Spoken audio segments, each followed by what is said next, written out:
Chapter 14. Gratitude, the gateway drug to awesomeness. When you are grateful, fear disappears and abundance appears. Anthony Robbins, author, speaker, motivator, life changer. When I was a little kid, my parents made my brothers and sister and I answer the phone in this very formal way, Jen Sincero speaking, as if, between fighting over who got to play with the big wheel and stuffing balloons down our pants, we were all running our own private concierge businesses. Their friends would gush on the other end of the phone about what a polite bunch the Sincero kids were, and I thought nothing of it until the day I made my very first phone call to a friend, and, upon hearing her answer, gripped the phone in wide-eyed disbelief. You get to say hello. Do your parents know? It was as unthinkable to me at the time as saying the F word or sitting down to join my parents for a glass of scotch. My amazement quickly turned to horror when I realized it wasn't just that one renegade friend who could answer the phone in such a carefree manner, but everyone, and that my parents were clearly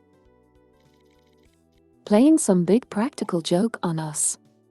Our objections were met with the standard, when you pay your own phone bill you can answer it any way you like.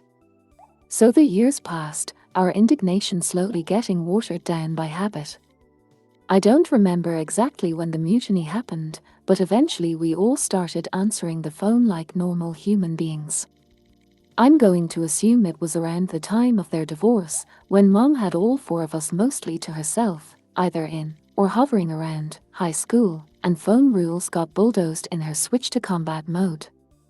The demand for manners in general, however, was left firmly standing, and no matter how wild and wasted we got, we always remained those polite Sincero kids. Can I help you, officer? Thank you, officer. Yes, sir, that is my marijuana. Not only are the words please and thank you ingrained in me like the recipe for my Italian father's red sauce or the knowledge that it's not cool to kill people, but being polite just always seemed to be such a no-brainer. Aside from the fact that it makes you feel like a good person, people will usually do what you ask them to do if you're nice about it, and if you're not, they won't. Hello. Which is why it completely baffles me when anyone over the age of 5 is rude, and especially when they refrain from the thank you part of the conversation when a gesture is made on their behalf, either by me or other people or the universe in general. I don't know about you, but when someone doesn't say thank you after I've hooked them up, it's as glaring an omission to me as if they've shown up without their pants on. And the universe feels their same way. You cut yourself off from the supply of awesomeness when you are not in a state of gratitude. Having gratitude goes way beyond just having good manners, however. Manners are a form of custom, gratitude is a state of being. Anyone can whip out their PS and QS whether they are feeling it or not, but truly being in a state of gratitude is about having an awareness of, and a deep appreciation for, the many miracles in your life. Think about how it feels when you get to really thank someone for doing something for you. You feel great for receiving whatever it is you received and for sending thanks out to them, and they feel great for giving you whatever they gave and for being appreciated. Which makes you feel great again. Which makes them feel great again. You could basically spend the rest of your lives parsing thank you notes back and forth. And because it makes you feel good to be in such a state of gratitude, it puts you at a very high frequency and connects you to source energy, which puts you in a more powerful state to manifest more good feeling things and experiences into your life. Conversely, when you show up disappointed or angry or guilty or oblivious instead of being grateful, you're at a lower frequency and thereby less connected to source energy and in a less powerful state to manifest good feeling things and experiences into your life. So that's all fabulous and great, but here's where the whole gratitude thing gets really cool. There are lots of ways to feel good and raise your frequency and get closer to source energy, but with gratitude, you're actually expending positive energy by sending out thanks, which makes positive energy reflect back to you. Every action has an equal and opposite reaction. This makes the manifesting process even more powerful. It's like the difference between seeing someone fall apart laughing and seeing them fall apart laughing at something you said. The first usually makes you feel as good and laugh as hard as they do, which raises your frequency, but with the second situation, you're not just meeting them at a high frequency, you're exchanging energy at a high frequency. Their laughter is like their way of thanking you for saying something hilarious, and it gives off an even more powerful zing and stronger connection. As Wallace Wattles explains in The Science of Getting Rich, you cannot exercise much power without gratitude, for it is gratitude that keeps you connected with power. You are practically powerless without gratitude. Them's is some pretty big words, Wattles. When you actively send this grateful energy out, you receive it back, bringing you closer and closer to source energy and raising your frequency higher and higher with each exchange until you come to the visceral understanding that you are the same stuff as source energy and that you consciously or unconsciously manifested your reality yourself out of the infinite nothingness and everythingness. Gratitude connects you to the truth that you not only have the power to manifest that which you seek, but you are the power. Which means, in essence, when you are being grateful to source energy, you are being grateful to yourself. Which brings it back to the most powerful thing of all, self-love. Tardar. The more consistently you stay in gratitude and focused on that which is good, the stronger your connection to source energy is, and the more quickly and effortlessly you'll be able to manifest that which is unseen into your reality. This is the almighty power of gratitude. But wait, there's more. Gratitude also strengthens your faith. Faith is having the audacity to believe in the not yet seen. Faith is the muscle you use when you decide to blast outside of your comfort zone and transform your life into something that's practically unrecognizable to you in your present reality. Faith smothers your fear of the unknown. Faith allows you to take risks. Faith is the stuff of a leap and the net will appear. Faith is your best buddy when you're scared shitless.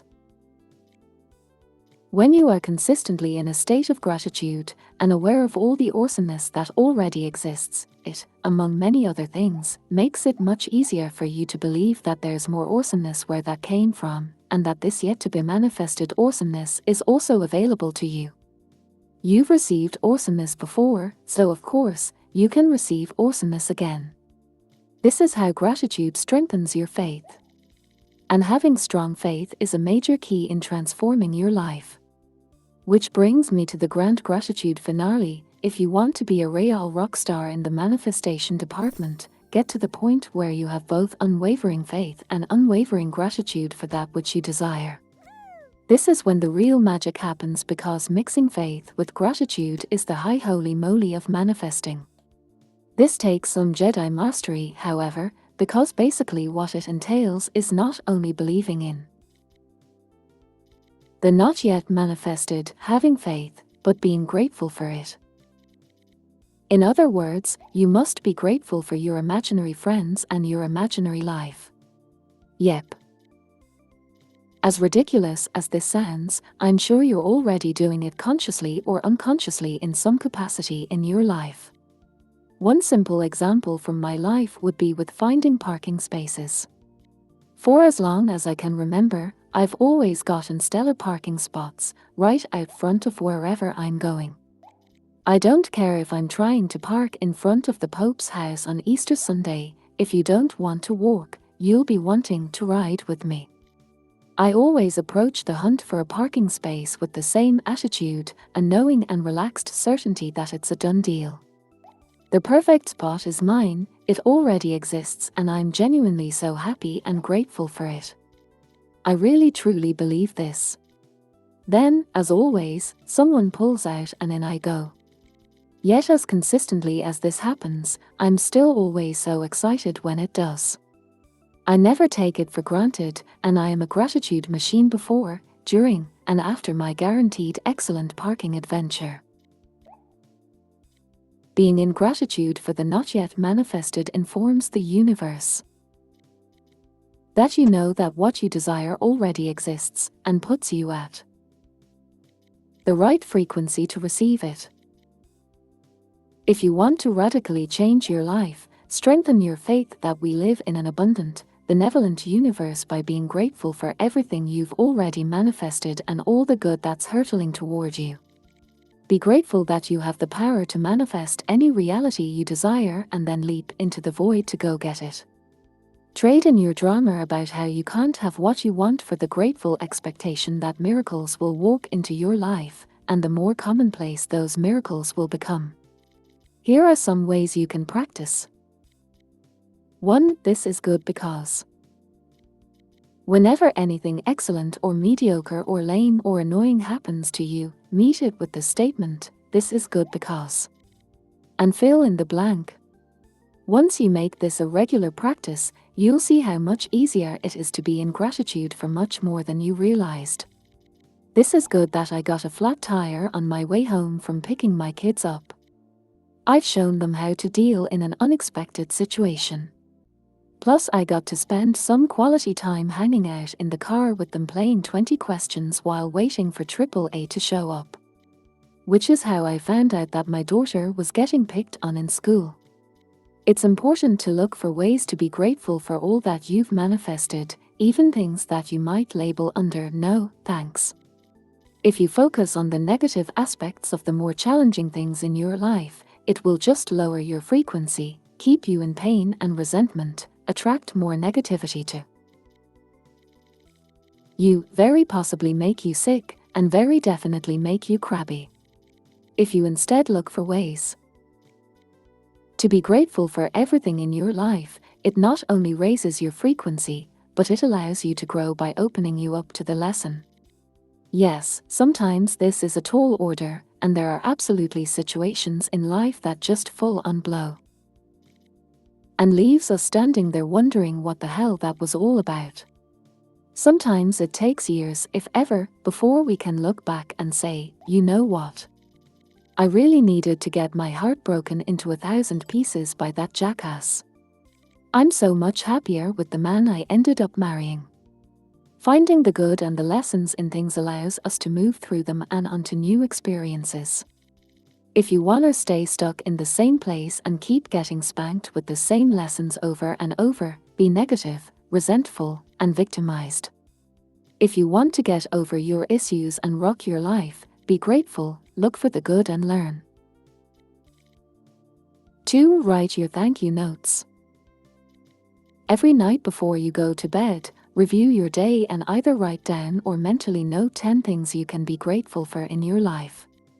These can be everything from the beautiful flowers in your garden to the fact that your heart is beating to the hour-long visit from your persnickety neighbor that taught you to be happy that you don't have her life. Stopping and noticing throughout the day all the things that you can be grateful for is a great way to keep your frequency high at all times. So try and remember to do it all day long, but at the very least, make it part of your evening routine. 3. Love yourself. Be grateful for all you are and all that you're becoming.